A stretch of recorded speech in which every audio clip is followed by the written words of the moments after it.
வணக்கம் நண்பர்களே, நான் உங்கள் அம்மு தோட்டம் பேசுகிறேன். இது வந்துமா இந்த மாதிரி தண்ணி அளிக்கும் போது நம்ம இந்த செடிக்கும் இப்படி மேலே தண்ணி தெளித்தோம்னா செடி ரொம்ப ஃப்ரெஷ்ஷாக இருப்பாங்க. நம்ம அடிக்கிற தண்ணி நம்ம தொட்டிக்கு தண்ணி ஊற்றினோம்னா அந்த தண்ணி வந்து கீழே இறங்கக்கூடாதுமா. தொட்டிக்கு போதுமான அளவில் இருக்கணும், சரிங்களா? இப்போ வந்து சம்மர் நாள் வெயில் ரொம்ப அதிகமாக இருக்குது.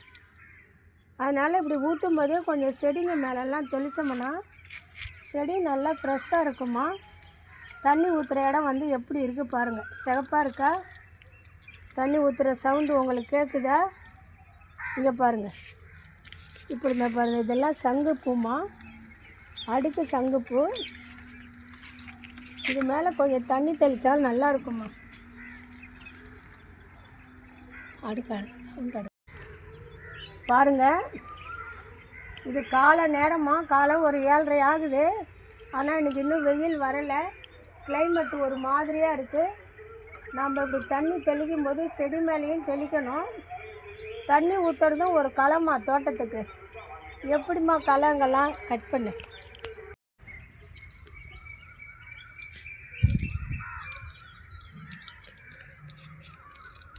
இது மிளகாய் பழ செம்பருத்திமா. மிளகாய் பழ செம்பருத்தி மலராது. அது அந்த கலர் இப்படியே தான் மிளகாய் பழம் மாதிரியே தான் இருக்கும். மிளகாய் பழ செம்பருத்தி தொட்டி விட்டு தண்ணி கீழே இறங்கக்கூடாதுமா. செடியில் வந்து ஈரப்பதம் இருந்தால் போதும். செடியில் ஈரப்பதம் இருக்கணும், அது மட்டும் இருந்தால் போதுமா. இப்போ நான் காட்டுறது ஜாடி மாற்றணுமா. சின்ன ஜாடியில் இவ்வளோ பெருசு வளர்ந்துட்டாங்க, ஜாடி மாற்றணும். இது வந்து ஆரஞ்சு அடுக்கு செம்பருத்திமா. டெய்லியும் ஒரு வீடியோ போடுற மாதிரி, இன்றைக்கி தண்ணி ஊற்றுற மாதிரி வீடியோ போடலாம் அப்படின்னுமா.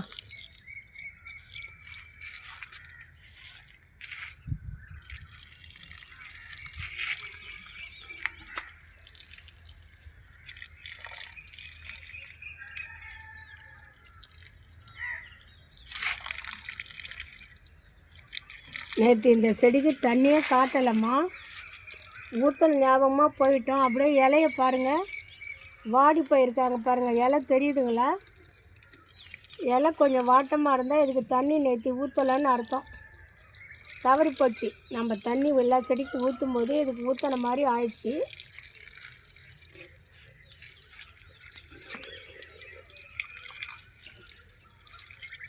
இதை பாருங்கம்மா, மகா வில்வம். இது போட்டு வில்வமா. இது இதோ நீட்டாக வளர்ந்துட்டு போகிறாங்க,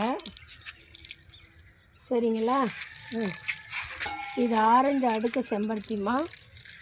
இதில் ஒரு செடி வந்து பதியம் போட்டிருக்கேன். பதியம் போட்டதும் நல்லா வளருது.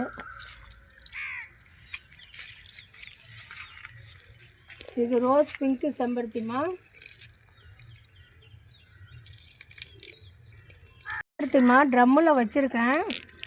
கிளைகள் அதிகமாக இருக்காங்கல்ல, கிளைகள் அதிகமாக இருக்கிறதுனால தண்ணி நம்ம கூட கொடுக்கலாமா. தாராளமாக கூட கொடுக்கலாம்.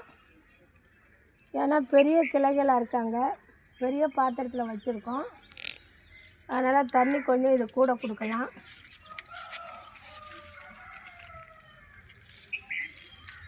இந்த பக்கத்தில் இருக்க இந்த செம்பருத்தி தாம்மா கொஞ்சம் கவாத்து பண்ணணும்.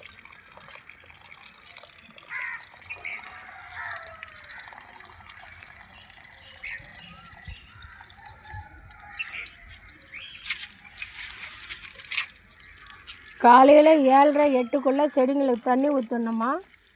வெயிலுக்கு முன்னே ஊற்றணும், இல்லைன்னா மாலையில் ஊற்றிக்கலாம் 6 மணிக்கு மேலே. மதிய நேரத்தில் தண்ணி ஊற்றக்கூடாது செடிங்களுக்கு. ஏன்னா மண் சூடாகும், வேறு காயறதுக்கு வாய்ப்பு இருக்குது மண் சூட்டால். இது அத்தி மரம். இது பெரிய ட்ரம்மாக இருக்கிறதுனால தண்ணி கொஞ்சம் கூட ஊற்றலாமா.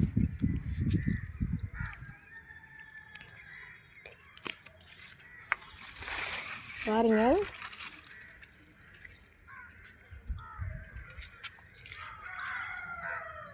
எலி வந்து இந்த மண்ணை வந்து நோண்டி வச்சுருக்குமா. எலிகளுக்கு எப்படி இருக்குன்னு தெரியல, புண்ணாக்கு ஊற்றினாலே எலி வந்துடுதும்மா. இப்படி தாம்மா செடிங்களுக்கு செடி மேல் பாகமாக மண்ணில் வந்து ஈரப்பதம் இருக்கணும் ஒன்று. ரெண்டாவது நம்ம கொடுக்குற தண்ணி வந்து கீழே தொட்டியால் இறங்கக்கூடாது 2. மூணாவது போதுமான தண்ணி அவங்களுக்கு கொடுத்தா போதும். எவ்வளோ பெரிய பாத்திரமோ அந்த அளவுக்கு நம்ம தண்ணி கொடுத்தா போதுமா. நன்றிம்மா. நான் வந்து அம்மு தோட்டம் சேனல் வச்சுருக்கேன். எல்லா பழமரம் கொடி வகை செடி வகையெல்லாம் போட்டு டெமோவே காமிச்சிருக்கேம்மா. சப்ஸ்கிரைப் பண்ணுங்கள், கமெண்ட் பண்ணுங்கள், ஷேர் பண்ணுங்கள். நன்றி.